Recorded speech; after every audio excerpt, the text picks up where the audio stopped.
انا اشنو كنبغي نقول في هذا الموضوع اللي هو هو موضوع مع الاسف اللي خايب بزاف. ماشي حتى الام والاب ولكن الاطفال. ففي الاول وفي الاخر حنا باغيين غير مصلحه اطفالنا.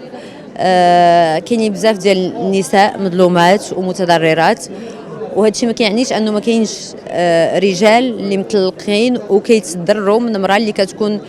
دونك هذا الشيء كاين، ولكن اهم حاجه عندي انا هو العدل بيناتهم.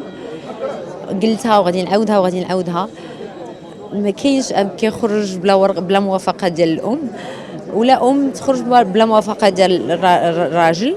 هذا كيتسمى عدل. اما غير الام اللي محقوره، وغير الام اللي كنقلوا منها، وغير الام هاد الشيء زعما كنظن حتى ما غادي يرضى عليه. وكنتمنى يكون تغيير لصالح هاد الوليدات اللي هما الاطفال ديال المستقبل، هما الجيل اللي غادي يكون، اللي غادي يزيد بهذه البلاد القدام. فكاينين بزاف ديال الطلاق في هاد السنين الاخرى، وبزاف ديال الولاد اللي والديهم مطلقين. وهاد الوليدات ما بغيناش نكبروا جيل عنده عقد نفسية. وليد ما قدرش يحولوه، مو تحولوا من مدرسه لمدرسه، وكيعيش في ظروف بائسه ونفسيه النفسيه ديالو كتزعزع. فبغينا نشوفوا اطفال سليمين وعايشين بخير، وهذا هو المراد ديالنا.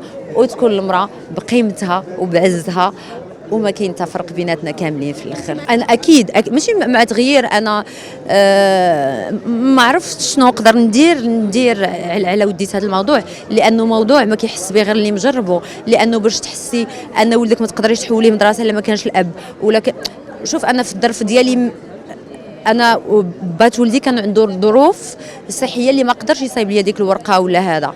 ماشي شاد معايا الضد، ولكن كاينين الناس اللي شادين معاهم الضد. وانا هذاك شحال من شهر اللي تعذبت فيه، وملي مشيت رفعت دعوه في المحكمه كترد عليا وكتعطيني الحق نصايب باسبور، ولكن ما سافرش بلا موافقه. دونك ما تعطيونيش اصلا هذا الحق. علاش نصايب باسبور؟ باش نحطو في البلاكار؟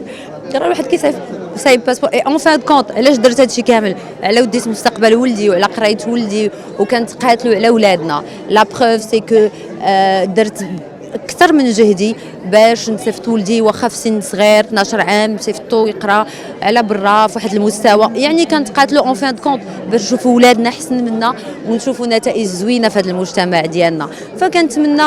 فكنتمنى تكون كيف ما كاين في لوروب. وهذا الشيء كتكون واحد اللجنه متكلفه بالاسره، هي اللي كتعالج هذه المواضيع، وكتمشي تدق الدار وتقلب واش بصح هذا الولد عايش هكا، واش بصح هذا الاب كيشوفو، واش بصح هذه الام كتشوفو.